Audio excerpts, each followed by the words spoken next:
A lot of people have asked me for my scorecard for this Canelo Alvarez, Gennady Golovkin fight. Well, if you watch my post-fight videos, I did say that I stopped scoring the fight at a certain point because it was very close and I was just really into the fight and enjoying it. So I just wanted to sit back and let the fight unfold, so I stopped scoring it. But at the end of the fight, I mentioned in those videos, the impression that I had was that it was very close and could have gone either way, and that therefore a draw was fair. Since that time, I have gone back and watched the fight a few more times with the sound off, as I always do when I'm rewatching fights. So shout out to Davey Boy Essex for the HD link. I've gone back and watched it and I've now scored it. So if you want to hear my scorecard, here it is. Now, some of you are going to differ on some of the rounds here. That's cool. It's a close fight. We're not going to agree on all the rounds. In fact, I've already posted this online on social media, my scorecard, yesterday I believe it was, and there were people telling me that I've got the first round wrong and that Canelo won it, etc. All right, so it is what it is. These are close rounds. So here we go, round by round. First round, I scored it even. If you want to score it to Canelo or score it to Golovkin, cool, no issue. But personally, I scored it even.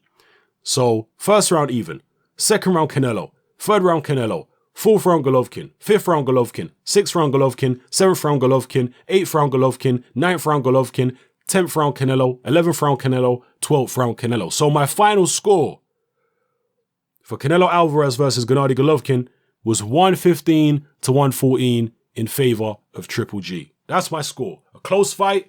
If I'd scored the first round in favor of Canelo, as most people seem to have done, then it would have been a draw on my card.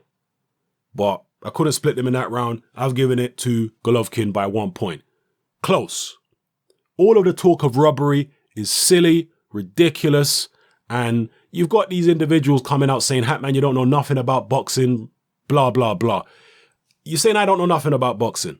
What was your prediction for the fight? You Golovkin fanboys, what was your prediction? Most of you predicted Golovkin to walk through Canelo, to knock him out. What happened to that?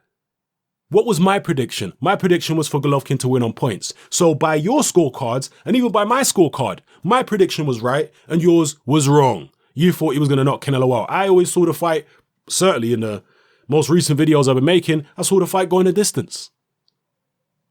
Said it clearly. Whereas you guys didn't. Most of you were picking Golovkin to destroy Canelo, knock him out. So who knows what about boxing, me or you? Whose prediction was more accurate, mine or yours?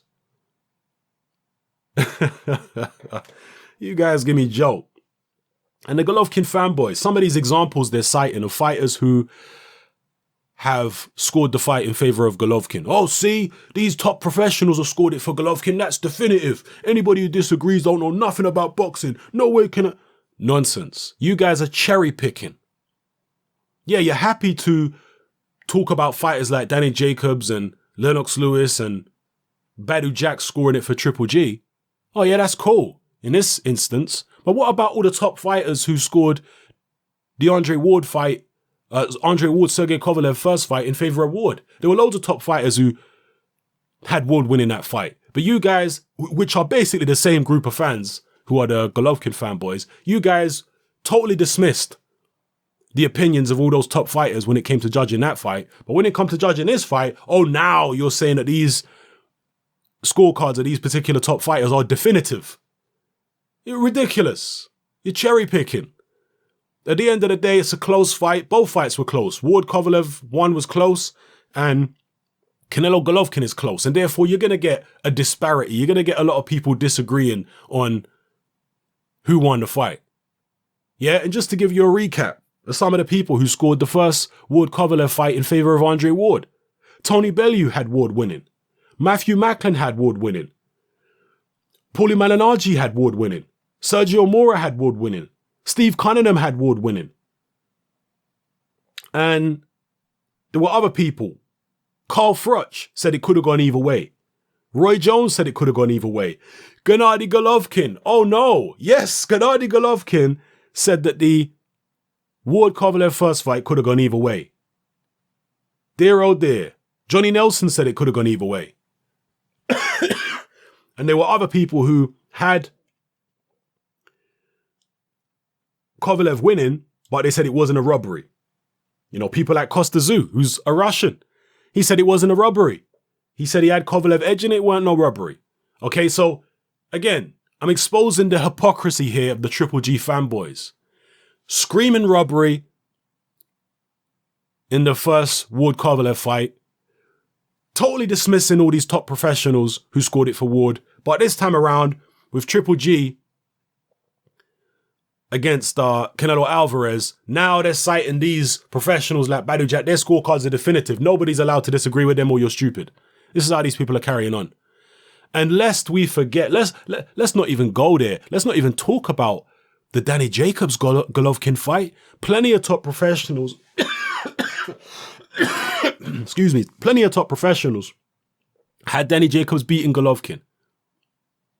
From David Haye to Amir Khan to many others thought that Danny Jacobs beat Golovkin. But you don't want to talk about that. You only want to cherry pick the top pros who had Golovkin beating Canelo. Everything else gets dismissed from all the other fights you've been carrying on with your fanboy ways around. You know? It is what it is. The reality, whether you emotional fanboys want to deal with it or not, the reality is Canelo versus Golovkin was a close fight, a lot of close rounds, very subjective. Golovkin throwing a lot more punches, nowhere near as accurate as Canelo. Canelo landing by far the more eye-catching punches throughout the fight. That's just the reality.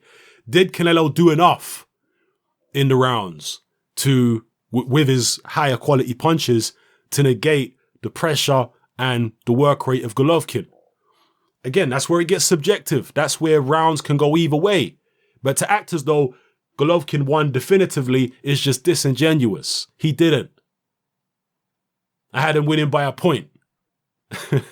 Yeah. So again, my prediction according to my scorecard was correct. He won by a point. What was your prediction? Where was this vaunted power of Triple G? Triple G's power is overrated. It is. That's not to say he can't punch. He can punch. He's very heavy-handed. But he's not this crazy puncher that the fanboys like to get carried away into thinking he is. No, he's not. He ain't no Julian Jackson. He ain't no Gerald McClellan in terms of punching power. I'm not saying he's better or worse than those fighters. But in terms of just punching power, he's not up there with the hardest punching middleweights of all time. He's not. A heavy-handed guy, but Danny Jacobs don't have a particularly good chin. Jacobs didn't have no problem going 12. Kell Brook, welterweight, didn't even get dropped. Canelo Alvarez has a good defense. And this is another thing as well. People saying, oh, he's going to walk through Canelo. Canelo Alvarez, I couldn't even believe what some Triple G fanboy said to me online the other day. They said that I didn't give Golovkin enough credit for his defense. Defense? Unbelievable. What? His defense? His face? Blocking punches with his face? Is that what you're talking about when it comes to defense? What defense? The person who showed defense in the Canelo Triple G fight was Canelo. He was constantly moving his head, constantly turning and riding punches all the way through the fight. He's the only one that showed world-class defense.